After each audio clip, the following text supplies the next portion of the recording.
Parce que vous avez dit que vous ne connaissez pas Mme Assiatou Bari. De tout. Est contraire au contenu de votre procès verbal d'interrogatoire. À la cote 12-12, c'est clairement indiqué, et c'est de vous. Cette dernière, parlant de Mme Mariama Diallo, était dans la même chambre que Dame Assiatou Bari. Mais ces parties-là, là où ils disent la cause, j'ai dit, ce sont les jours que je suis parti la demander, qui l'a frappé. C'est ça que j'ai en train de préciser. Je dis, elle était la même chambre que la fille. Ça va me dire qu'elle réside là-bas. Non. C'était une précision que je donnais au juge que je l'ai trouvée dans la même chambre que la fille. Elle ne réside pas dans au domicile là-bas. Ce n'est pas ce que vous avez dit ici. Je continue.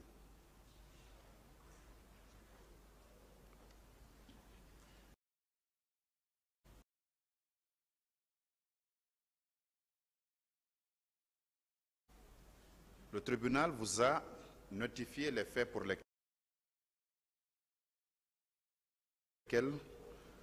vous avez été renvoyé devant la juridiction de jugement par le pool des juges d'instruction. Ce sont des faits de viol. Et la première fois qu'on vous a notifié les chefs d'inculpation, le tribunal a pris soin de vous dire ce que le législateur a appelé viol. En quelque sorte, c'est toute pénétration sexuelle commise sur la personne d'autrui par violence, surprise, ainsi de suite. Est-ce que vous, à l'intérieur du stade du 28 septembre, ce jour 28 septembre, peu avant 12 heures, vous vous êtes livré à cette pratique-là sur la personne de Mme Assiatou Bari?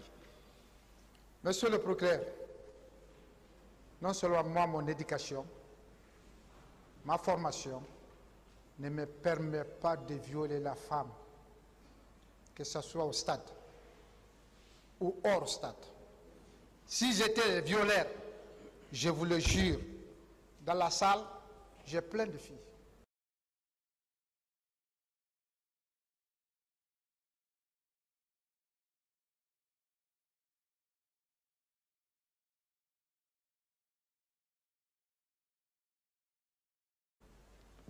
Or, ni tête ça. Dans quelle salle?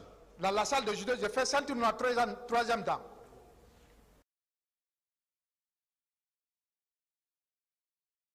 Je suis mondialiste dans le judo.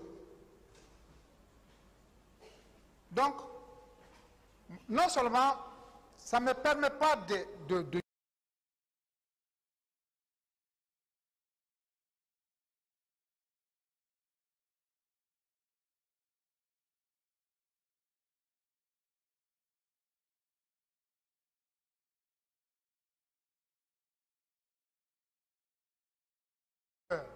ou 11 heures, devant tel temps foule, pleine journée, s'abuser d'une femme, dans sa mission régalienne, et tu ignores la mission, tu vas te jeter sur une femme.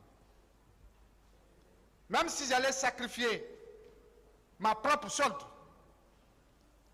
je dis, je prends la solde en une nuit, en une seconde, je fais mes besoins et puis je reviens.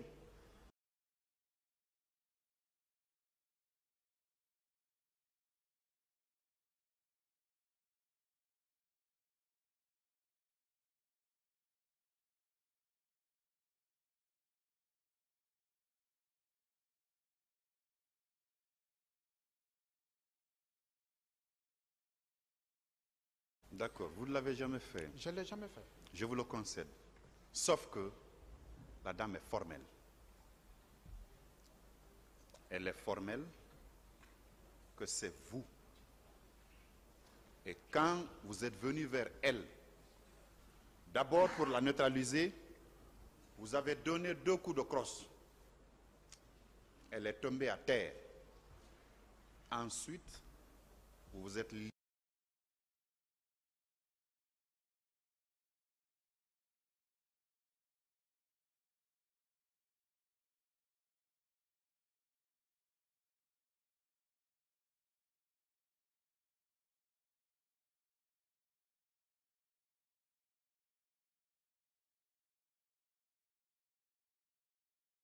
attitude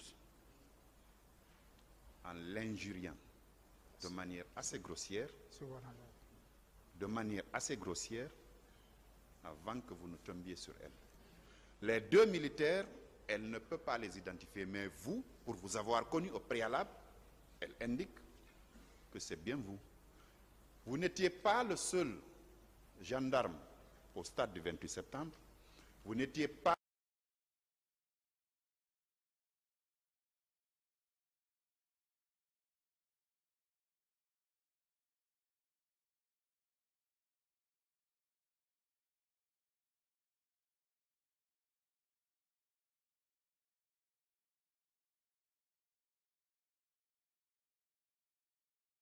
de viol. Je n'ai pas connu de viol et je n'ai jamais fait de viol, monsieur le procureur.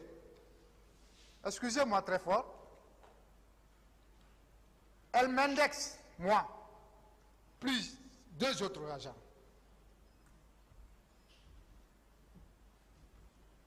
Vous comprendrez avec moi que si moi je suis violeur, mais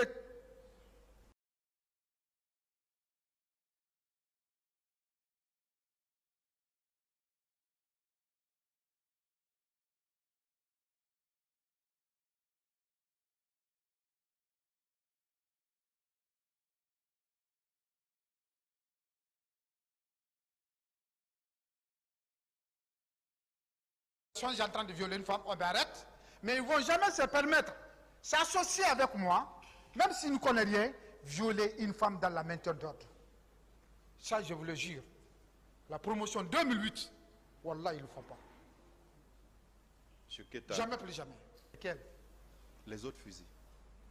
Ou bien il y a une distinction entre le fusil que vous appelez FLG et les autres fusils usuels? Oui, il y a une différence parce qu'il y a une arme de feu et une arme conventionnelle pour la maintien d'ordre, ce n'est pas la même chose. Il y a une arme conventionnelle pour la guerre, oui, et une arme conventionnelle pour le maintien d'ordre, c'est pas la même chose. C'est un long fusil quand même. Voilà.